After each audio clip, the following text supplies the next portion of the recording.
Joshua bongsom lesagi tumlam manase swante tan tuam yaite ahi manase Joseph tapa masa ahia Gilead pa manase tapa masa makir galhat ahi izakin Gilead le basan gam atang hi manase swan dang ting ading in ain kwanu dang zoi in tan tuam leng aom hi Abizer swante ading in Halek swante ading in Shechem swante ading in Heper swante ading in le Mida swante ading waite ain kwanu dung zoi zel in Joseph tapa manase swan pasalte ahi uhi manase tapa makir huai tapa Gilead huai tapa Heper huai tapa Zelopehad atn in tapa neilo in atanungen anehi atunute min maala noa hoglai milka le tirza ahi siampu Elezer maa le nan tapa Joshua maa le miliante maa aho wa kaunaute ulaka tantuam hun pesam ding in topan mosi thu apiahi chi in again ui topan thu piak bang in apau aunaute laka tantuam apesam tahi Jordan gal Gilead le basan gam simlo in manase tantuam ding in munsom apu ka manase tanute atapate ulaka tantuam ane samzia ku ahi Gilead gambel manase tapa dangten atang uhi manase gamgi Shechem so alama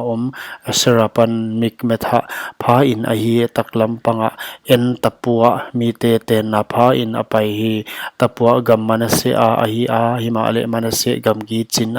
tapua ahi le Ephraim swante ahi gamgi kana luita simlampanga apai suka Ephraim swante gamgi asun hi Ephraim swante khopite khenkhat manase swante khopite laka om hi himale manase swante gamgi bel kana akuam malampang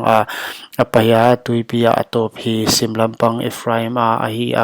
malampang pen manase ahi tuipia gamgi ahi malama Asher pha in ahi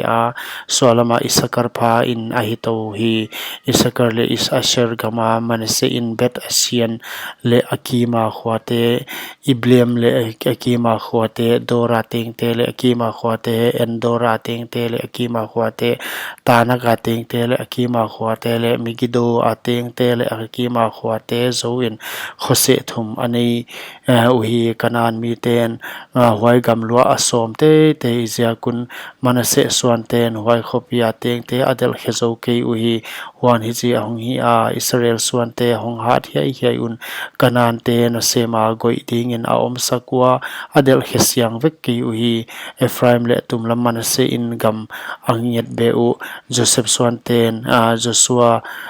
kianga bangjidan aya golwa ding tan tuam se khat tan khat kya na hon piak tuam to pan la tu tanin hon vanak walzol ma ngala chi hui Joshua ni kyangwa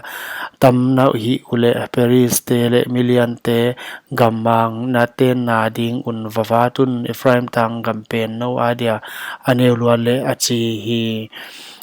Joseph swante tangam kowa ding in ahun ke phagam ateng kanahan teng Betsian le akhopit